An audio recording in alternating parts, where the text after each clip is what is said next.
Kanchipuram వకుడా silk నాణ్యత మా ప్రాధాన్యత.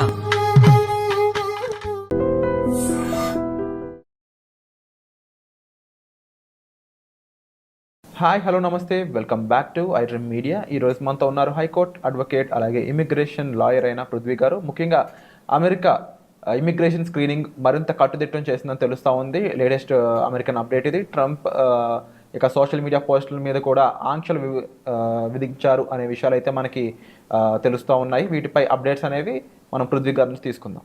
నమస్కారం sir. Hi Virat. Sir, two things. నిన్న జరిగిన సమావేశాలు లేదా నిన్న వార్తల్లో ట్రంప్ అనే పర్సన్ మళ్ళీ కొత్త రూల్స్ తీసుకురావడం జరిగింది. ఇమిగ్రేషన్ స్క్రీనింగ్ అనేది ఇంకొంచెం టైట్ చేశారని తెలుస్తూ ఉంది. అలాగే అక్కడున్న ఇమిగ్రెంట్స్ ఎవరైనా సరే వాళ్ళ ఓన్ అకౌంట్స్, సోషల్ మీడియా అకౌంట్స్లో రాంగ్ పోస్టింగ్ చేసినా, అమెరికాకి విరుద్ధంగా పోస్ట్ చేసినా వాళ్ళపై శిక్షలు విధిస్తారని, అదేవిధంగా వాళ్ళ సోషల్ మీడియా అకౌంట్స్ అన్నీ కూడా ప్రాపర్గా మానిటర్ చేస్తున్నారని తెలుస్తూ ఉంది. ఈ అంశాలపై మీ అప్డేట్. విరాట్, మనం ఒకటి మన ఖాళీ స్థలంలో మనం ఉన్నాము. నేను I'm not talking about green card holder or citizen of the US country. నేను అంటుంది ఏంటంటే అక్కడ సిటిజన్షిప్ రాకుండా H1Bలోను, ఎంప్లాయ్మెంట్లోను, L1లోను, F1లోను అండ్ ఎనీ అదర్ డిసిప్లిన్ వీసాస్లోను టెంపరీ పీరియడ్లో ఉన్న వాళ్ళకి నేను I just want we are sharing some valuable information. ఇదివరకు ఇట్లాగా ఇప్పుడు లేదు. లేదంటే ఇప్పుడు పూర్తి అమెరికన్ పేట్రియట్ గవర్నమెంట్ వచ్చింది. అంటే అమెరికన్స్ అంటే వాళ్ళు మా సిటిజన్ కోసమే మేము పనిచేస్తామని చెప్పుకునే పాలనలోకి వచ్చినటువంటి ట్రంప్ గవర్నమెంట్ వచ్చింది. మనం ఇప్పుడు చాలా కాషియస్గా ఉండాలి. కాషియస్గా ఉన్న వాళ్ళ గురించి నేను మాట్లాడలేదు, కొంచెం ఎక్కువ కాషియస్గా ఉండాలి. అంటే మనకి లిబర్టీ, ఫ్రీడమ్ అనేది మనకి ఇచ్చేశారు కదా. ఇండియాలో లిబర్టీ తక్కువ విరాట్, అక్కడ లిబర్టీ ఎక్కువ. కానీ మనల్ని వాళ్ళు ఏమని పిలుస్తారంటే ఇమిగ్రెంట్స్ అని మనం అంటాం, ఎలియన్ అంటాడు. అది ఎక్కడైనా చూడండి, ఎక్కడ ఇమిగ్రెంట్ అనే పదం వాడే ఎలియన్ అంటాడు. ఎలియన్ అంటే ఏంటి? పరాన్న జీవి. అంటే కొత్త జీవి ఎక్కడో ఇండియా నుంచి ఇక్కడ వచ్చి ఊడిపడింది. అమెరికన్స్ మేము అసలైన జీవులు అంటున్నారు. ఎలియన్ అది ఎప్పుడు వర్డ్ అయినా సరే ఎలియన్ అంటాడు చక్కగా. అక్కడ నిజంగా దాని ఇన్నర్ మీనింగ్ అయితే అక్కడ ఆ ప్రదేశంలో లేకపోతే అక్కడికి సంబంధించిన వారం కాదు ఎలియన్. కొత్త వాడు పదాన్ని గ్రహాంతరవాసులు చేశారు. వాడు కూడా ఎలియన్, ఈడు కూడా ఎలియన్. అక్కడ సంబంధం లేదు వీడికి. అది ఎప్పుడు ప్రతి మూమెంట్లోనూ మనం గుర్తుపెట్టుకోవాలి. నువ్వు ఎంత డిసిప్లైన్డ్గా ఉంటే నీ యొక్క జర్నీ అంత సేఫ్గా ఉంటుంది. నువ్వు అక్కడ ఉండి సెటిల్ అవ్వాలి అనుకునేటప్పుడు, ఐఎమ్ నాట్ టాకింగ్ అబౌట్ నేను ఇక్కడ వెనక్కి వచ్చేస్తాను నాకు అయిపోయాక అన్న వాళ్ళ గురించి నేను ఎక్కువ మాట్లాడలేదు. బట్ అక్కడ నేను ఉండి సెటిల్ అవ్వాలి, నేను తర్వాత గ్రీన్ కార్డ్ అప్లై చేయాలి, లేకపోతే ఏదైనా చేయాలంటే ఇక్కడ మన ఇండియాలో FRO డిపార్ట్మెంట్ ఉన్నట్టు అక్కడ కూడా ఒక ఫారెన్ రెగ్యులేషన్ అథారిటీ ఉంటుంది. ఫారెన్ రెగ్యులేషన్ అథారిటీ పవర్ ఏంటంటే, వాడి యొక్క డ్యూటీస్ ఏంటంటే నువ్వు చేస్తున్న దాన్ని మానిటర్ చేస్తూ ఉంటాడు. నిజంగా ఇండియాలో చాలా టఫ్గా ఉంటుంది. ఇప్పుడు ఇండియాలో ఉండేటువంటి ఈ ఫారినర్స్ ఎవరైనా ఇండియాలో ఉన్నారనుకోండి, వాళ్ళు చాలా కీన్గా అబ్జర్వ్ చేస్తారు. ప్రతిసారి రెగ్యులేషన్ చేసుకోవాలి, ప్రతిసారి రెగ్యులైజ్ చేసుకుంటూ ఉంటారు. కానీ అక్కడ ఏంటంటే లిబర్టీ ఎక్కువ కాబట్టి పెద్దంత నేను పట్టించుకోడు. కానీ ట్రంప్ తీసుకునేటువంటి, అంటే ఈవెన్ ఇప్పుడు ఉండేటువంటి గవర్నమెంట్ తీసుకునేటువంటి నిర్ణయం ఏంటంటే వీళ్ళని ఎప్పుడు ఒక కన్నేస్తూ ఉంటుంది. అదే తన విధానాలు అక్కడ స్ట్రిక్ట్ అని చేస్తున్నప్పుడు వీళ్ళు ఏమైనా రెబల్ అవుతున్నారేమో, వీళ్ళు ఏమైనా దానికి కొంచెం రెవల్యూషన్గా తయారవుతున్నారేమో అని చెప్పి ప్రతి వాళ్ళ సోషల్ మీడియా చూసేటువంటి పరిస్థితి వచ్చింది అక్కడ. ఐఎమ్ నాట్ టాకింగ్ ఈ సోషల్ మీడియా ఇండియన్స్ కోసం కాదు, అట్లా ఆయన ఇండియన్స్ వదిలేస్తారని కూడా చెప్పను.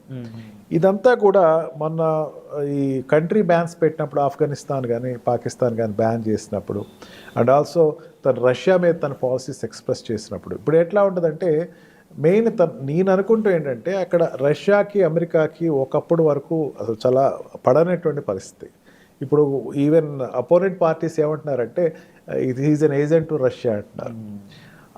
ఈ సోషల్ మీడియా మీద ఈ దుష్ప్రచారం జరగకుండా, అండ్ ఆల్సో తనకు కొన్ని కఠిన నిర్ణయాలు తీసుకున్నాడు. కొన్ని క్రాస్ జెండర్ కానీ థర్డ్ జెండర్ కానీ బ్యాన్ చేయడం జరిగింది ఎంప్లాయ్మెంట్లో. ఇప్పుడు మీడియాలోకి వచ్చేసరికి గట్టిగా పబ్లిసిటీ ఎగ్నెస్ట్గా జరుగుతుంది, ట్రంప్కి ఎగ్నెస్ట్గా జరుగుతుంది. నా సిటిజన్స్ చేస్తే నేను చూసుకుంటాను, బయట వాళ్ళని చూస్తే మాత్రం ఒక్కొక్కరిని తవరేస్తాను అన్న దాని మీదే తను తీసుకున్నాను. అందుకని వాడెవడో మీ ఫ్రెండ్ ఎవడో లోకల్ సిటిజన్ ఎవడో మాట్లాడాడు, ఈవెన్ అట్లీస్ట్ నీ ఇండియన్నే అక్కడ గ్రీన్ కార్డ్ హోల్డరో లేకపోతే అక్కడ ఉండేటువంటి సిటిజన్ ఏదో మాట్లాడాడు అని చెప్పి నువ్వు మాత్రం సోషల్ మీడియాస్లో పొరపాటును కూడా డెలిబరేట్ అవ్వకండి.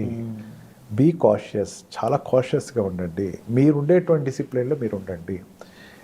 లేకపోతే అక్కడ ఉండేటువంటి రెగ్యులేషన్ అథారిటీస్ ఎప్పుడు మీకు కీన్గా అబ్జర్వ్ చేస్తూ ఉంటాయి, మీ మూమెంట్స్ని అబ్జర్వ్ చేస్తూ ఉంటాయి. మళ్ళీ మీరు ఒక గ్రీన్ కార్డ్ అప్లై చేసినప్పుడు, లేకపోతే మీరు H1B ఎక్స్టెన్షన్ కోసమో, లేకపోతే F1 ఎక్స్టెన్షన్ కోసం, ఈవెన్ ఓటీపీస్, వీళ్ళు ఆప్షనల్ ఓపీటీస్ కోసం వీళ్ళు అప్లై చేసుకునేటప్పుడు కూడా ప్రతి స్పియర్లోనూ వాడు సోషల్ మీడియాని చూసుకుంటారని చెప్పారు. మళ్ళీ నువ్వు తిరిగి వచ్చిన తర్వాత వెనక్కి వెళ్ళేటప్పుడు కూడా నీకు ఎక్కడో ఎయిర్పోర్ట్లో ఆపేయటం, నీకు చేంజ్ ఆర్ ఫ్లైట్స్ ఉంటే కనుక దాంట్లో ఆపేయటం, అక్కడ ఏదో జరుగుతూ ఉంటుంది. రిటర్న్ వెళ్ళేటప్పుడు క్రాస్ చెక్ చేసుకుంటాం. అంటే నువ్వు ఎంత నీకు ఉండేటువంటి 6 years, నీకు ఉండేటువంటి స్టూడెంట్ వీసాలో 2+3 STEM అయితే 5 years, and L1 and L2 వీసాలో 5 years ఉన్న పీరియడ్ అంతా కూడా ఎంత మీరు జాగ్రత్తగా ఉంటే, యుఎస్లో కంటిన్యూ అవ్వాలి, గ్రీన్ కార్డ్ తెచ్చుకోవాలా, తర్వాత సిటిజన్షిప్ తెచ్చుకోవాలి, లేకపోతే మీరు అక్కడ రెసిడెన్సీ పర్మిషన్ తెచ్చుకోవాలంటే మీకు అంత వెసులుబాటు ఏర్పాటు చేస్తుంది. Don't go for unnecessary comments upon ruling party or any other parties. పొలిటికల్గా మీరు వెళ్ళకండి. మనకి అలవాటు ఎక్కువ విరాట్. పొలిటికల్గా మన ఇక్కడ ఏం జరుగుతుందో వెరిఫై చేసుకుంటూ ఉంటాం. ఏదైనా మన ఊరు రాజకీయాలు ఎట్లా ఉన్నాయి, లేకపోతే మన వీధి కార్పొరేటర్ ఏం చేస్తున్నాడు, ఇవన్నీ అక్కడికి ఎలియన్ కింద వెళ్ళావు, నీకు అనవసరం. అది వాడు ఎవడైనా నీకు అనవసరం, వాడు ఏం చెప్పినా నీకు అనవసరం. Don't go for political leader, don't comment anybody. నీకు కొంచెం లో చేయొచ్చు ఎక్కడైనా సరే. నేను ఎవరైనా అమెరికన్ సిటిజన్ ఎవరైనా సరే నేను లో చేయొచ్చు. American citizen I'm talking even of Indian who settled there, వాళ్ళు కూడా కొంచెం చెప్తున్నా, లో చేయొచ్చు. కొంచెం తగ్గు, ఆవేశాలు పెట్టుకోకండి. Don't go for social medias. మీరు ఈ ఫేస్బుక్లోను, ఇన్స్టాలోను, లేకపోతే మీ మెయిల్స్లోను, లేకపోతే మీ ప్రోగ్రామింగ్లోను ఏది కూడా మీరు అనవసరంగా డోంట్ అవుట్ బర్స్ట్. మెయిన్ ఏంటంటే we're before the media as of now. ఈ మీడియా ద్వారా చెప్తేనే వాళ్ళకి అర్థమవుతున్న ఉద్దేశంతో మనం ఈరోజు ఈ ప్రోగ్రామ్ పెట్టుకున్నాం. ప్రతిదీ కౌంట్ అవుతుంది. నీ నడత అన్నది కౌంట్ అవుతుంది, నీ నడవడిక కౌంట్ అవుతుంది. And be cautious with it.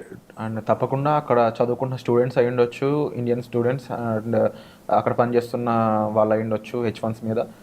ముఖ్యంగా చాలా జాగ్రత్తగా ఉండండి. రైట్ నౌ టైం అనేది కాస్త సీరియస్గా ఉంది, అది చాలా క్లియర్గా తెలుస్తుంది. కాబట్టి తప్పకుండా మీకు దీనిపై మరింత డౌట్స్ ఉన్నాయి, వీటిని క్లారిఫై చేసుకోవాలి, మాకు ఇలాంటి సిచ్యువేషన్స్ ఎదురవుతున్నాయి అనుకున్నట్లయితే మీరు డైరెక్ట్గా డిస్ప్లే అవుతున్న నెంబర్స్ కాల్ చేసి సార్ని సంప్రదించవచ్చు. లేదు అనుకున్నట్లయితే కామెంట్ సెక్షన్లో మీరు తెలిపినా సరే సార్ డైరెక్ట్గా వాటికి మీ దగ్గర అప్రోచ్ అవ్వడం చేస్తారు. సో వచ్చే ఎపిసోడ్లో మళ్ళీ కలుద్దాం. Thank you so much sir. Thank you right.